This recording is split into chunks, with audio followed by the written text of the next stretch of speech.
Arya Han kesal kini pilih tinggalkan Pinkan Mambo gegara bertengkar. Arya Han memilih untuk tinggalkan Pinkan Mambo saat bertengkar beberapa waktu lalu. Dari kondisi itu banyak yang menilai Arya Han memberikan talak cerai terhadap Pinkan Mambo. Kini Arya Han memberikan jawaban atas kabar dirinya menceraikan Pinkan Mambo. Hubungan Arya Han dan Pinkan Mambo sempat panas dan bertengkar di depan publik.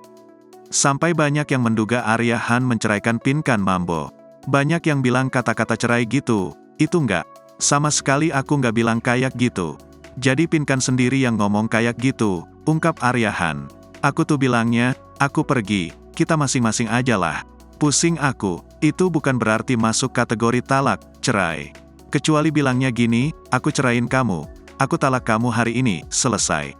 Pernikahannya bersama Pinkan Mambo baik-baik saja. Bahkan Arya Han dan Pinkan Mambo sudah berbaikan meski momen pertengkaran hebatnya sempat bocor ke publik.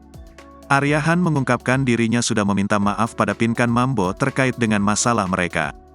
Dia bahkan sudah kembali bermesraan dengan sang istri.